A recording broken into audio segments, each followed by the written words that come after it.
Assalamualaikum warahmatullahi wabarakatuh. Baiklah, sebelum memulai video presentasi kami dari kelompok 4 ingin mengucapkan banyak terima kasih kepada dosen pengampu mata kuliah farmakologi dasar, yaitu Ibu Apoteker Mira Febrina Magister Sains, yang telah memberikan tugas.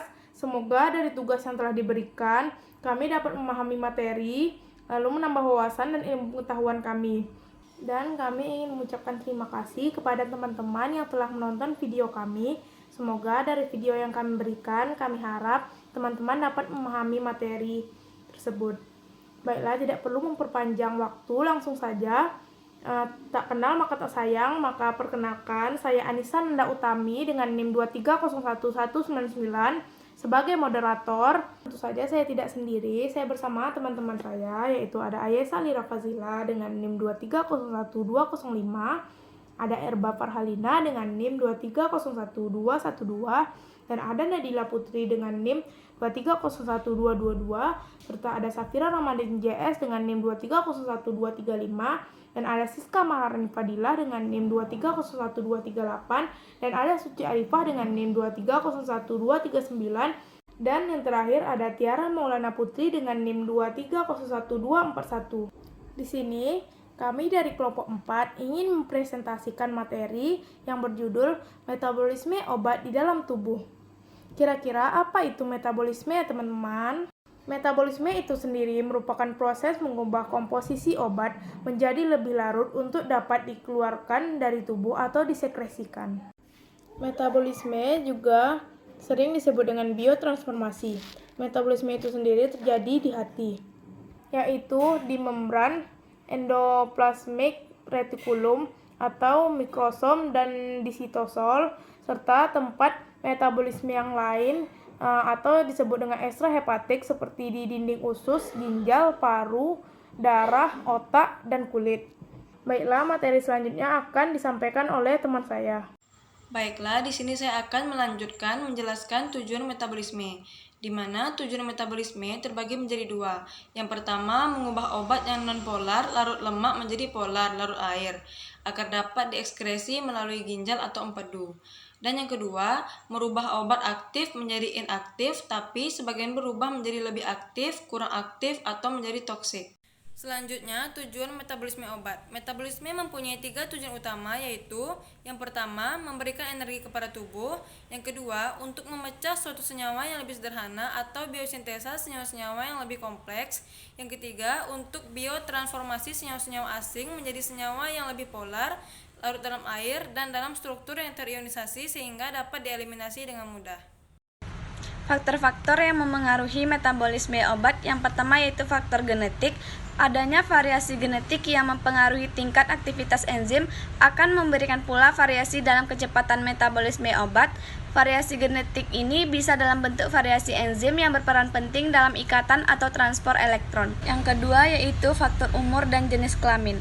Kecepatan metabolisme obat pada anak-anak hampir 2 kali lebih besar dibanding orang dewasa, karena adanya perbedaan perbandingan berat hati terhadap berat badan. Pada anak-anak umur 2 tahun, harga rasional ini 40-50% lebih besar, sedangkan pada anak-anak umur 6 tahun, 30% lebih besar dibanding orang dewasa. Pada orang tua, rata-rata 77 tahun waktu paruh antipirin dan penimultazon masing-masing 45% dan 29% lebih besar dibanding kontrol atau rata-rata 26 tahun. 3. Faktor interaksi obat. Beberapa obat disebabkan oleh sifat lipofiliknya yang sangat tinggi.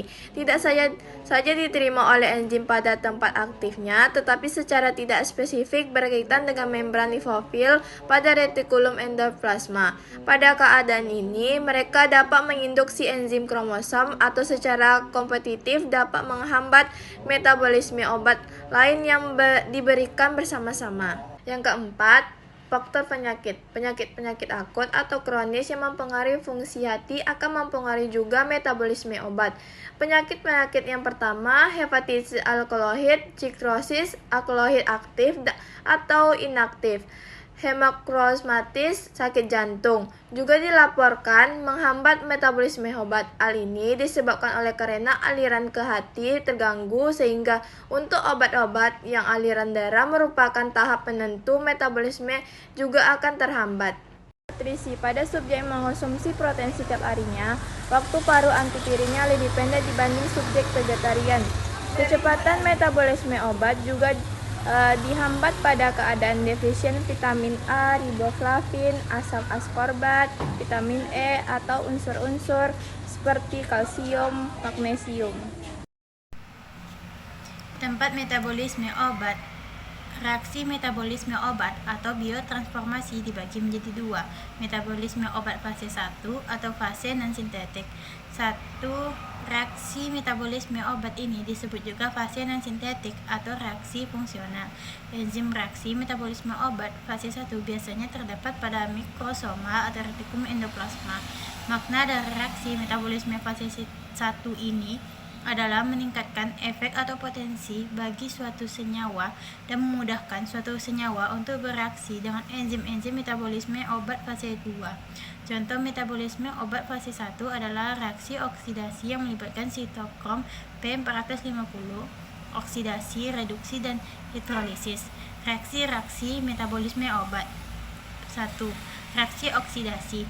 Reaksi oksidasi yang melibatkan oksidasi, monooksigenasi, dan dioksigenasi. Oksidasi mengoksidasi melalui penarikan hidrogen atau elektron. Oleh monooksigenasi, satu atom oksigen dari molekul oksigen diikat pada bahan asing dan atom oksigen lain direduksi menjadi air. Membutuhkan 3 enzim, yaitu A. Sitokrom P450 atau CYP450, B. Flavin containing monooksigenasi atau FMO, C. Epoxidehydrolases. Yang kedua, reaksi reduksi. Hanya memegang peranan kecil pada biotransformasi. Senyawa karbonil dapat direduksi menjadi alkohol oleh alkohol dehidrogenase atau alkohol ketoreduktase sitoplasma. Yang ketiga, reaksi hidrolisis. Penguraian ester dan amida menjadi asam dan alkohol serta amina oleh esterase atau amidase. Pengubahan epoksida menjadi diol berdampingan atau visinal oleh epoksida hidratase atau sinonim epoksida hidrolase serta hidrolisis asetal atau glikosida oleh glikodase. Selanjutnya, tempat metabolisme obat. Reaksi metabolisme obat atau biotransformasi dibagi menjadi dua. Yang pertama, metabolisme obat fase 2 atau fase sintetik. Reaksi metabolisme obat fase 2 disebut juga fase sintetik atau reaksi konjugasi. Reaksi metabolisme obat fase 2 ini merupakan jalur detoksifikasi.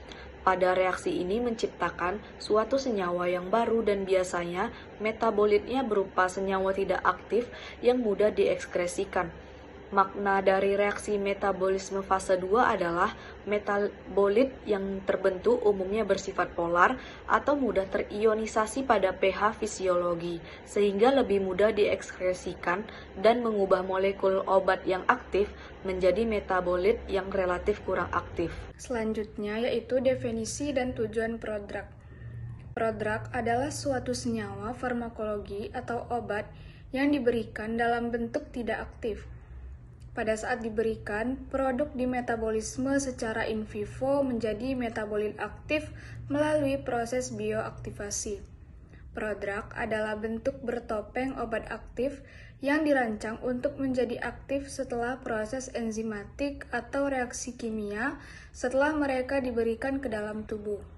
Tujuan prodrug yaitu untuk meningkatkan absorpsi, meningkatkan disolusi, meningkatkan bioavailabilitas, meningkatkan kelarutannya di mana disolusinya terbatas pada saluran pencernaan, meningkatkan kecepatan disolusi, dan memperbaiki permeabilitas melalui membran biologis. Kemudian laju lintas pertama. Efek lintas pertama adalah fenomena metabolisme obat di mana konsentrasi suatu obat, khususnya bila diberikan secara oral, berkurang secara signifikan sebelum mencapai sirkulasi sistemik. Perubahan kimia obat dalam tubuh disebut metabolisme obat.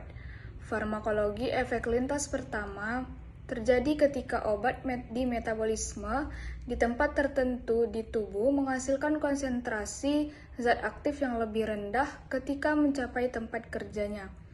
Laju lintas pertama mulai di perut dan dinding usus, kemudian metabolisme obat lebih lanjut di hati atau sebagian besar obat yang diserap mungkin hilang mencapai aliran darah.